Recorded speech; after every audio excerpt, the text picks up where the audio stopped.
Hello దోస్తులు, చూడండి.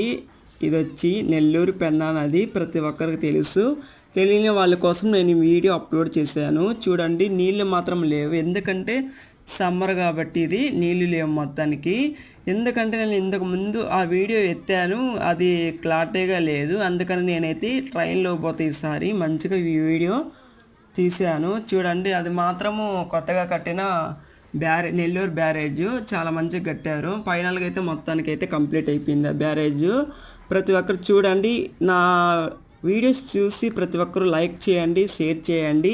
ఓకేనా ఫ్రెండ్స్? చూడండి, నేనైతే నెల్లూరు అయితే దిగేసాను. మొత్తానికి ట్రైన్ మాత్రం చాలా ఫాస్ట్గా దూసుకెళ్తుంది.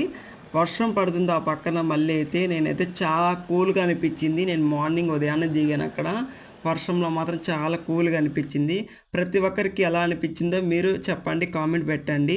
చూడండి, మళ్ళీ నేనైతే కావలిలో దిగేసాను. కావలి బస్ స్టాండ్ ఎలా ఉంటుందంటే కొంతమంది అడిగారు నా చుట్టుపక్కల వాళ్ళు, అందుకని వాళ్ళ కోసం నేను ఈ వీడియో ఎత్తి అప్లోడ్ చేస్తున్నాను. చూడండి, ఇలా ఉంటుంది కావలి బస్ స్టాండ్. బస్ స్టాండ్ మాత్రము చుట్టూ ఇలా ఉంటుంది. వ్యూ మాత్రం క్లైమేట్ మాత్రం చాలా చల్లగా ఉండింది ఆ రోజు. నేను మరొక వీడియోతో మీ ముందుకు రావాలంటే నా ప్రతి ఒక్క వీడియోకి లైక్ చేయండి, షేర్ చేయండి, సబ్స్క్రైబ్ చేయండి. Please support me friends. మరొక వీడియోతో మీ ముందుకు వస్తా. మీ లవ్లీ వెంకట్. నేను తీసిన ఈ వీడియోస్ ప్రతి ఒక్కరూ నాకు సపోర్ట్ చేస్తారని అనుకుంటున్నాను. Bye friends. మరొక వీడియోతో మీ ముందుకు వస్తా.